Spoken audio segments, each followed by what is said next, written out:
330 feeding চেয়ারটি কিন্তু intact প্যাকেটের ভিতরে ঠিক এই অবস্থায় থাকবে।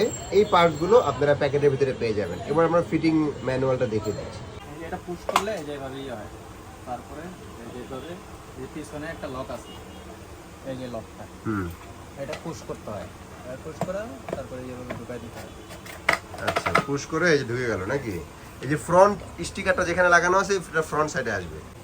হ্যাঁ, ফ্রন্ট স্টিকারটা এটার ভিতর দিয়ে এটা চাপ দিয়ে ঢুকে দিতে হবে। আচ্ছা, এরপরে এখানে এই যে ক্লিপ আছে নাকি, এই ক্লিপটা এই যে এটার মধ্যে ঢুকে যাবে। আচ্ছা, ঢুকাও।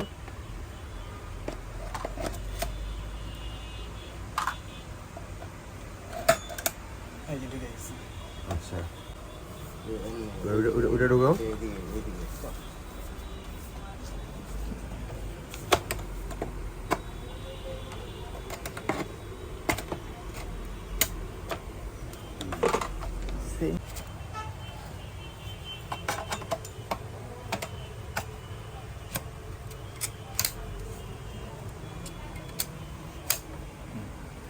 এই ফিটিং হয়ে গেল নাকি?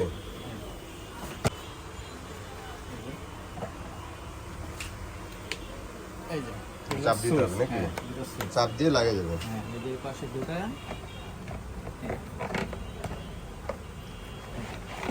আবার টিপ দিয়ে সামনে পিছে করতে পারবেন।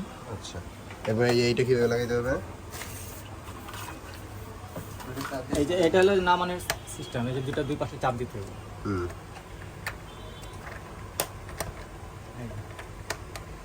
সুইচ আছে, এটা চাপ দিয়ে এটা নামানো যাবে। আর এটার এই যে গার্ড আছে, এটা গার্ড আপনি যে কোনো ছোট বড় করতে পারেন। 3টা গার্ড আছে। ও আচ্ছা, এই যে 3টা ঘাট আছে না? হ্যাঁ। আচ্ছা, বুঝতে পারছি। আচ্ছা, এরপরে চাকাগুলা মানে চাপ দিলে লেগে যাবে নাকি? খোলা তো লাগবে না, দেখা দিই। মানে এটা ক্লিপ সিস্টেম নাকি? চাপ দিয়ে লেগে চাপ যাবে। দিলে লেগে যাবে। দেখি উল্টা তো। এইগুলা জায়গা এই যে এগুলা জায়গায় চাপ দিলে লেগে যাবে না? 4টা ঠিক আছে। আচ্ছা, ঠিক আছে।